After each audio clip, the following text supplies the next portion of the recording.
If you've ever thought HOA couldn't possibly go too far, let me tell you about the day I got a letter that would flip my entire world upside down.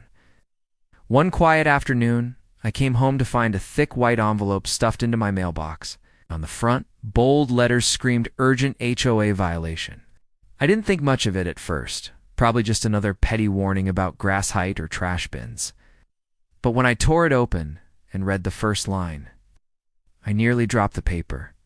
The HOA had fined me $50,000, not $50. Not $500, $50,000, the supposed violation. I parked my car in my own driveway.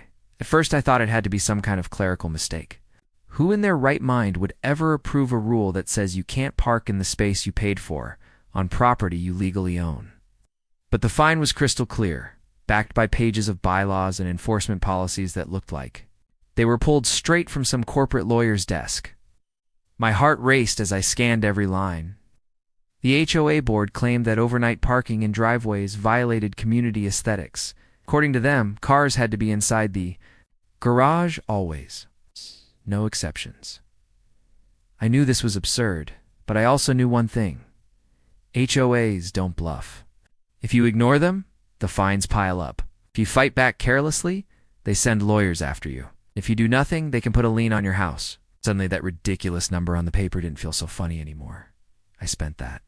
First night, pacing my living room, reading horror stories online about homeowners losing their houses over petty fines, the pit in my stomach grew heavier. How could they possibly expect me to cough up $50,000 just because I chose to park in the one spot most homeowners consider their right? My driveway wasn't blocking anyone. It wasn't damaging property. It wasn't against the city code.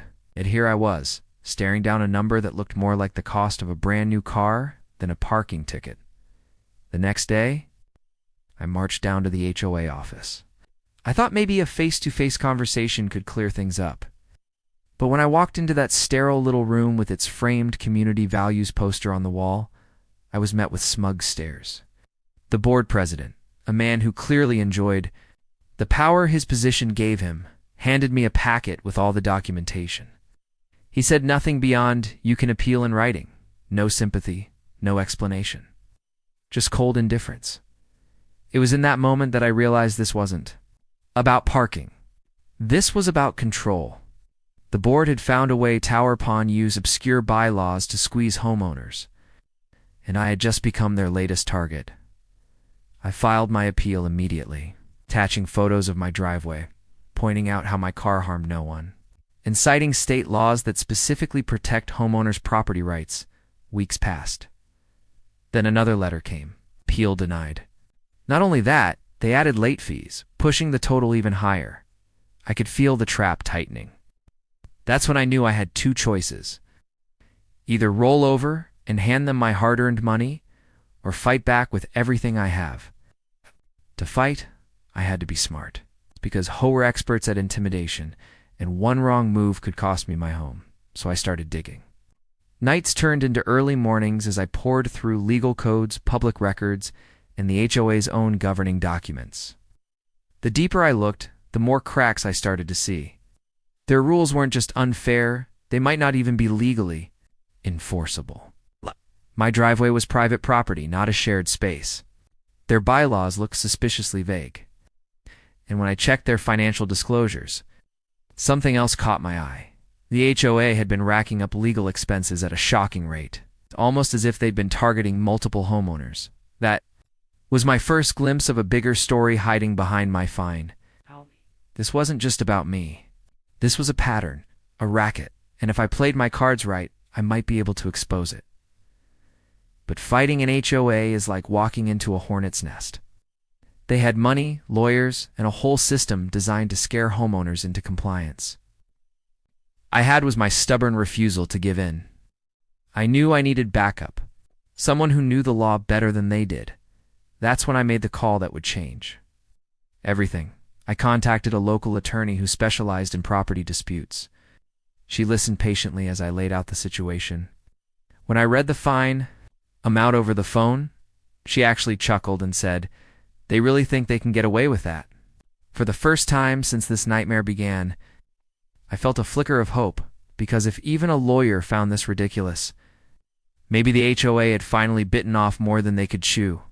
And little did I know, by the time this fight reached the courthouse, the HOA-owned lawyer would become the punchline of the entire case. Asterisk, the moment I hung up the phone with my attorney, I felt the weight on my shoulders shift.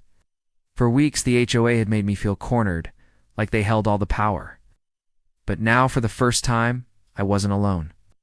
My attorney told me to bring everything I had: the violation letters, the bylaws, my appeal, the denial, and especially the fine notice. She wanted it all in black and white. Asterisk, when I walked into her office with a folder so thick it barely closed, spread everything out on her desk and started reading. It didn't take long before she shook her head. According to her, the HOA's claim was not only excessive, it bordered on predatory. The bylaw they said requiring all vehicles to be parked inside garages was vaguely worded and buried deep in a section that most homeowners would never read. Worse, the fine schedule they attached was inconsistent. In some places, it said fines would not exceed $100 a day. In others, it said determined at the discretion of the board. That kind of contradiction, she explained, could crumble in court. Asterisk, but the biggest red flag came from the total amount, $50,000. She leaned back in her chair and tapped the paper with her pen. This number is their undoing, she said. Judges don't like greed disguised as enforcement. This makes them look ridiculous. Asterisk. Her confidence gave me something I hadn't felt in weeks. Momentum. We decided to file a formal response demanding the HOA withdraw the fine and threatening to countersue if they pursued it. She drafted the letter with precision, quoting state property laws and highlighting the inconsistencies in their documents. It was calm, professional, and devastatingly clear. Asterisk, when the HOA received the letter, they didn't back down. Instead, they doubled down. Their lawyer responded with a packet that looked intimidating at first glance, but, according to my attorney, was mostly fluff legal jargon meant to scare us. Still, it proved one thing. They were willing to escalate this fight. Asterisk, that was fine by me. If they wanted to drag me into a courtroom, I'd meet them there. Asterisk, in the weeks that followed, preparation became my life. My attorney taught me how to gather evidence like a detective. I photographed my driveway at all hours, showing how parking there created no hazard or disruption. I collected statements from neighbors who admitted they too parked in their driveways, yet hadn't been fined. Some were too afraid to go on record, but a few brave souls agreed to sign affidavits. That was gold. Asterisk, we also pulled the HOA's financial records. Since they were technically a non-profit corporation, some of their documents were public. What we found was damning. Tens of thousands of dollars spent annually on legal enforcement fees. Payments to law firms that far exceeded what most HOAs ever budgeted.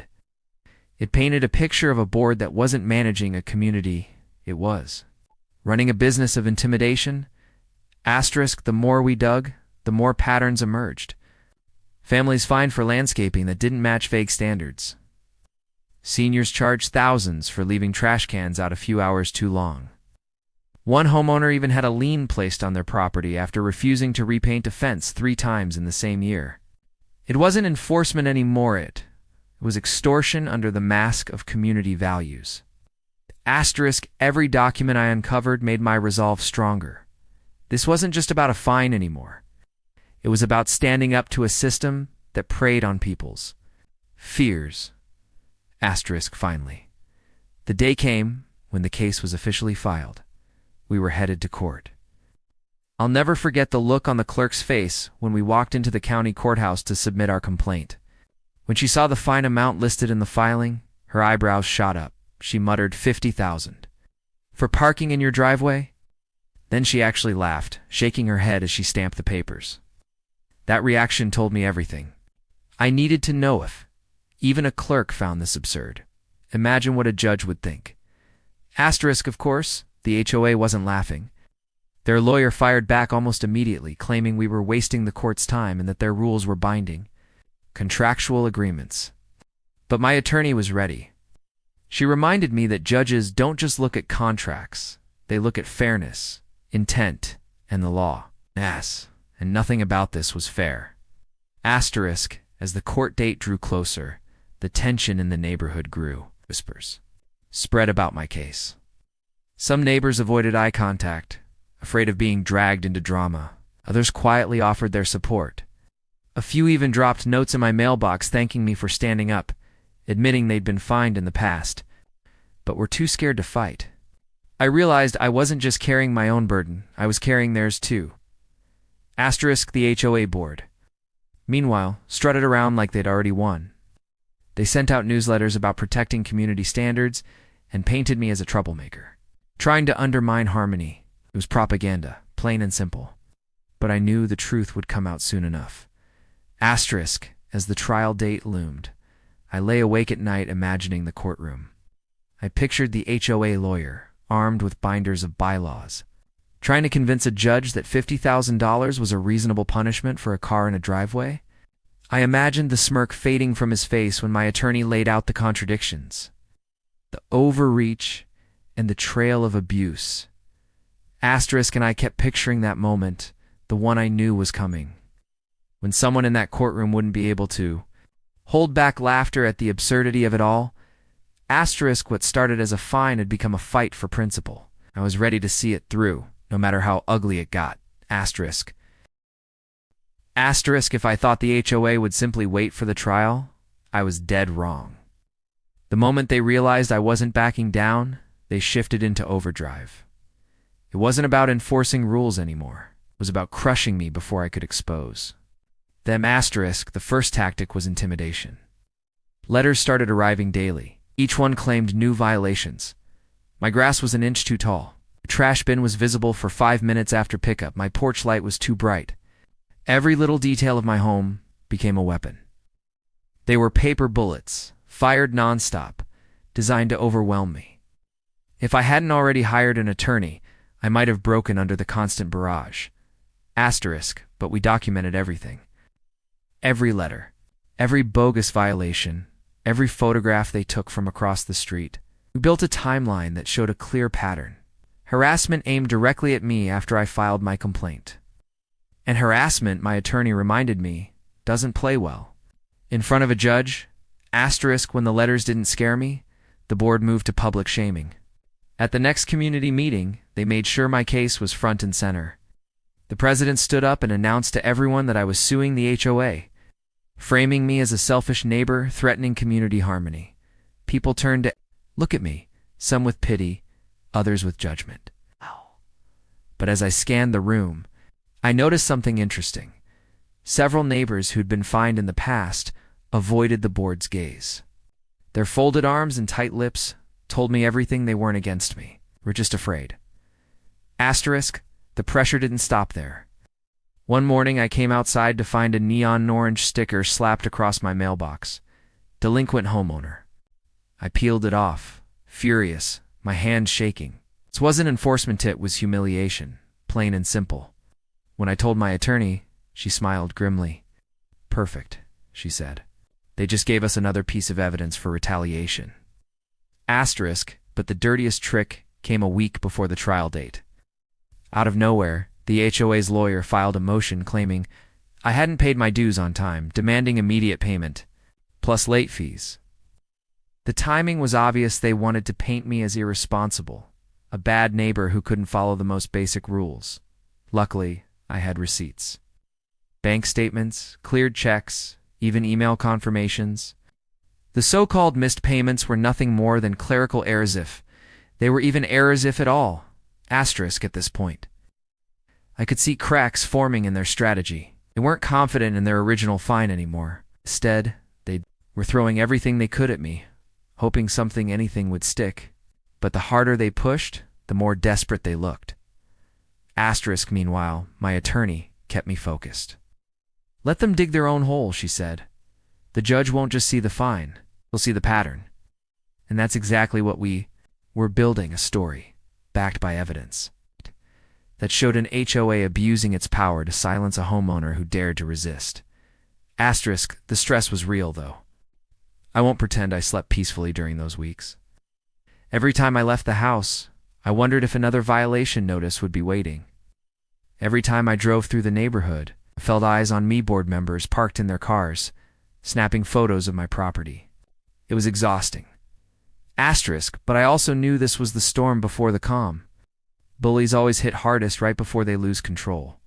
And as the trial date drew closer, I started to feel something shift. Neighbors who once avoided me began to stop. Quietly, almost in whispers, they shared their own horror stories. Unfair fines, harassment, threats of liens.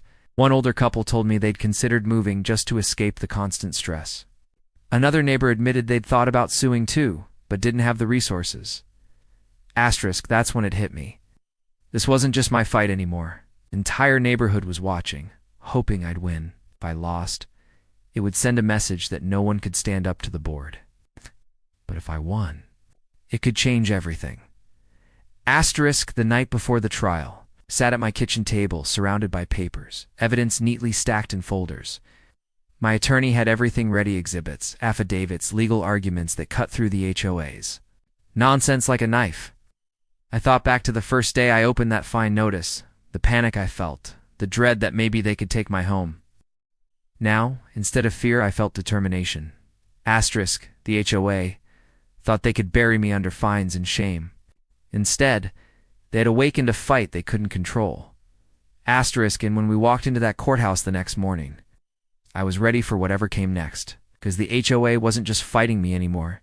They were fighting their own reputation, their own greed, and their own arrogance. And the judge was about to see every ugly piece of it.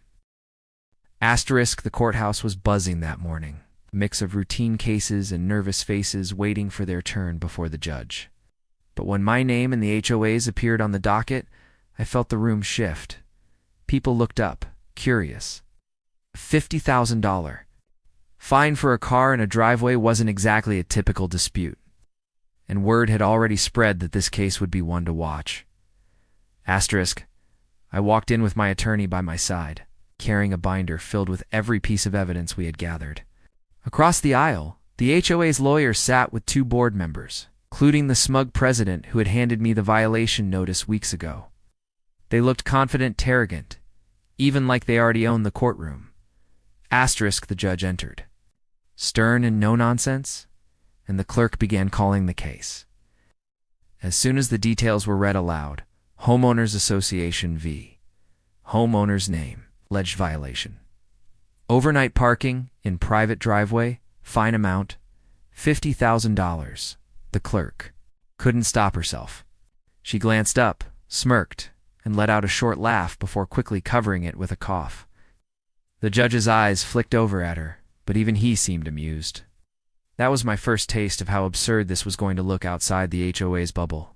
Asterisk, the HOA's lawyer went first. He stood tall, voice full of confidence, and began reciting the bylaws. He talked about aesthetic harmony, uniform standards, and community rules that the defendant agreed to upon purchase of property.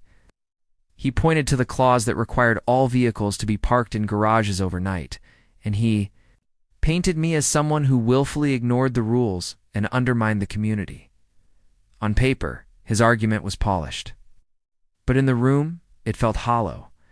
Asterisk, because when he finally reached the fine amount, his voice faltered just a little. $50,000. Even he knew it sounded absurd. He tried to smooth it over by emphasizing the HOA's discretionary authority to enforce rules. But the judge leaned back in his chair, eyebrows raised, almost as if he was silently asking, "Are you serious?" Asterisk. Then it was our turn. My attorney rose, calm and steady, and laid everything out. She started with the obvious. The fine schedule and the bylaws capped penalties at $100 a day. By their own documents, the HOA's math didn't add up. Then she pointed out how vague the garage parking rule was, buried in a section about community design. She reminded the court that my driveway was private property, not common ground. And then she delivered the blow that made the HOA lawyer shift uncomfortably in his seat. She highlighted the pattern of harassment. Asterisk. Exhibit after exhibit appeared on the judge's bench letters. Photographs, affidavits from neighbors.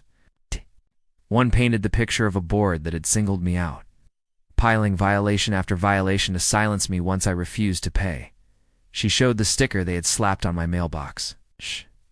She outlined the false claim about unpaid dues. And then she dropped the financial records on the table, proving the HOA had spent an outrageous amount of money on legal enforcement against multiple homeowners. Asterisk this, she said firmly, is not about community standards. This is about abuse of authority. My client parked in his own driveway, a space he owns, causing no harm to anyone. And for that, the HOA attempted to fine him the cost of a new car or more. That is not enforcement. That is extortion. Asterisk. The courtroom was silent. The judge leaned forward, flipping through the exhibits, his expression tightening as he read. Across the aisle, the HOA board president's smug grin was gone. He whispered something frantically to their lawyer, who nodded but kept his eyes fixed downward. Asterisk, when it was my turn to speak, my attorney guided me carefully. I explained calmly how the fine had affected me, the stress, the harassment, the sleepless nights, described coming home to violation notices, the humiliation of being targeted, the fear of losing my house over something so trivial. I wasn't dramatic. I didn't need to be. The absurdity of the situation spoke for itself. Asterisk, the judge finally turned back to the HOA's lawyer. Do you really expect me, he asked slowly, to believe that $50,000 is a fair and reasonable fine for one car and one driveway? Asterisk, the lawyer stammered, shuffled his papers, and muttered something about contractual obligations. But the damage was done. Everyone in the room could feel the tide turning. Asterisk, the judge didn't rule that day. Instead, he announced that he would take time to review all evidence and issue a written decision. But his tone was clear. He wasn't impressed by the HOA's arguments. Not one bit. Asterisk, as we left the courtroom, I could hear whispers behind us. Even people with no stake in the case were talking about it, shaking their heads at the sheer greed of the HOA. And while the board president stormed out, red-faced, I walked out with something I hadn't had since the very beginning: confidence. Asterisk. The courtroom showdown had shown me exactly what I needed to sieve. The HOA wasn't invincible. Their lawyer wasn't invincible, and their case was already crumbling. Asterisk, but the fight wasn't over yet. Because HOAs never admit defeat quietly, and I was about to find out just how far they'd go to claw back control. Asterisk, the hearing had ended, but the impact rippled through the entire neighborhood almost immediately. The courtroom whispers had followed us home, and by the next day nearly everyone on my street seemed to know what happened. For the first time, the HOA's aura of authority had cracked, and nothing spreads faster than the scent of weakness. Asterisk. Neighbors who had once avoided me now stopped at my driveway to ask how it went. Some congratulated me, others quietly admitted they hoped I'd win because they were tired of living under the board's constant surveillance. I realized something powerful. My case wasn't just mine anymore. It had become a symbol. If I won, others could stand up. If I lost, the board would tighten their grip even harder. Asterisk, the HOA, of course, saw the same thing.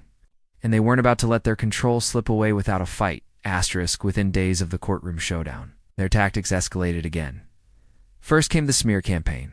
Glossy community newsletter landed in every mailbox, painting me as a reckless homeowner jeopardizing property values.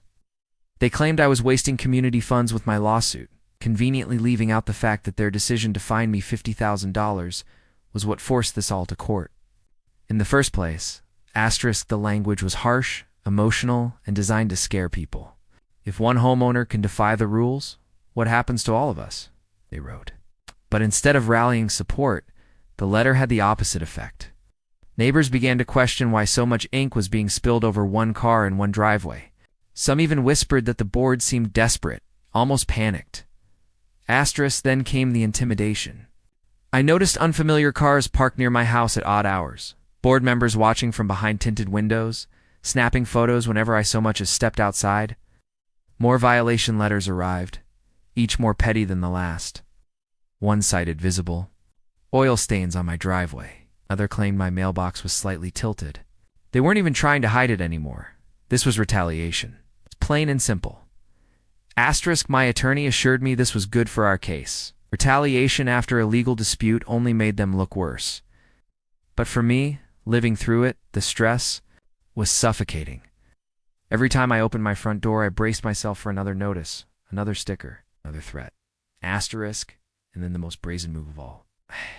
The HOA announced an emergency board meeting to discuss special assessments for legal expenses. In other words, they wanted every homeowner, including the very people they claimed to protect, to pay for their legal war against me. That's when the tide truly turned. Asterisk, the meeting was packed. Dozens of neighbors filled the room, some standing against the walls, arms crossed, faces tight with anger. For years, people had grumbled quietly about the board's tactics. But now, with real money at stake, they were done being silent. Asterisk, I didn't speak. I didn't have to. One by one, neighbors stood up and voiced their frustration. Paying for the board's vendetta? Why was the HOA spending thousands on lawyers instead of fixing broken lights, resurfacing roads, or lowering dues? The board president tried to spin it, claiming they were defending community standards, but the crowd wasn't buying it. For the first time, I saw the fear in his eyes. He realized the community wasn't blindly behind him anymore. Asterisk that. Night word spread faster than ever. Some homeowners started talking about recalling the board altogether. Others whispered about audits, demanding to know where all the money had gone. My case had lit a fire, and the board was now fighting battles on multiple fronts. Asterisk, meanwhile. Behind the scenes, my attorney received word that the judge was close to issuing a decision. She warned me to be patient, that sometimes these rulings take time. But the waiting was brutal. Every day felt like walking a tightrope. The judge side with reason, or would the HOA's technicalities somehow hold weight? Asterisk, the board must have felt the same fear, because they made one last desperate move. Just days before the ruling was expected, they slid a settlement offer under my door. They would reduce the fine to $10,000 if I dropped the case immediately. $10,000 for parking in my driveway. Asterisk, I stared at the paper in disbelief. After months of harassment, sleepless nights, and humiliation, they really thought I'd fold at the finish line. I didn't even need to ask my attorney what to do. He rejected it on the spot. Asterisk, because this wasn't about money anymore. This was about principle. Asterisk, the HOA had bullied, intimidated, and lied.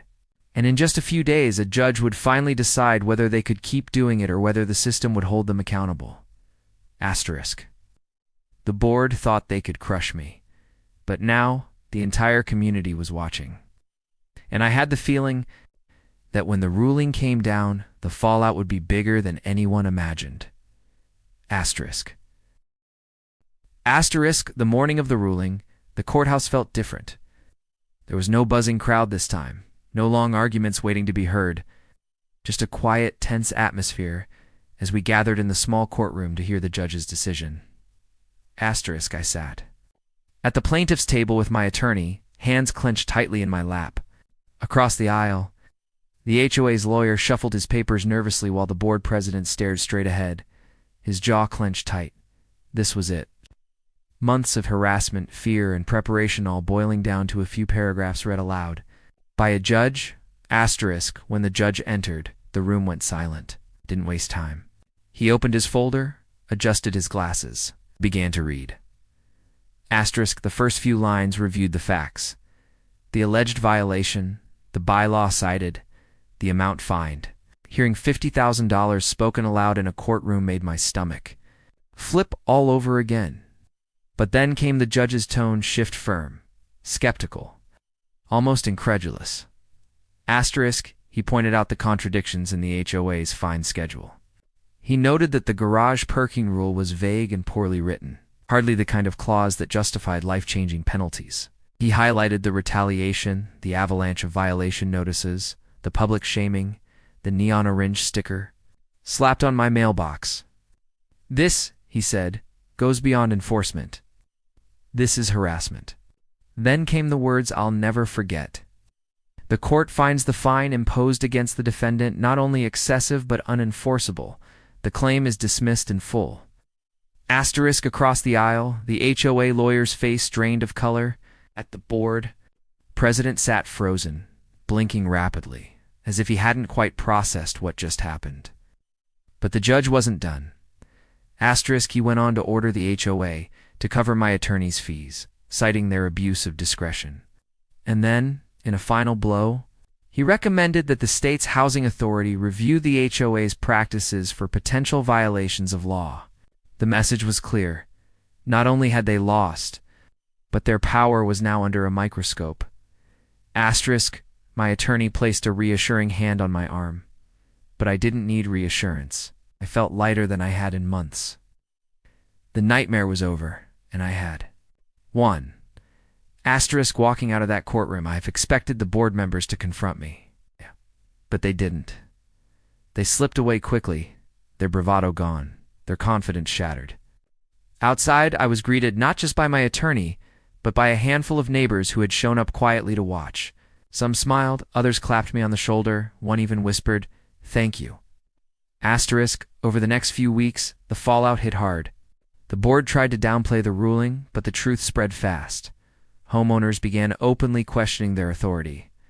Meetings grew tense. Calls for a recall vote circulated. The once untouchable HOA board suddenly found itself under siege from the very community it claimed to represent. Asterisk for me. Life slowly returned to normal. No more violation notices. No more cars parked across the street photographing my home. My driveway was just a driveway, again nothing more, nothing less. But I knew the victory was bigger than that. Asterisk, because this case wasn't just about one fine. It was about proving that homeowners didn't have to roll over and take abuse from people who thrived on fear. It was about showing that even the most intimidating board could be held accountable when someone stood up to them. Asterisk, and the sweetest part. The very thing they had mocked me for, the simple act of parking in my driveway, was now the symbol of their downfall. Asterisk. In the end, the HOA fined me $50,000. But they lost something far more valuable. Their reputation, their grip on the neighborhood, and their ability to bully unchecked. Asterisk, and every time I pull into my driveway now, I can't help but smile, because what started as their weapon became my victory. Asterisk, if you enjoyed this story of standing up to HOA abuse. Don't forget to like this video, subscribe for more wild HOA and Karen dramas, and share it with someone who loves seeing justice served.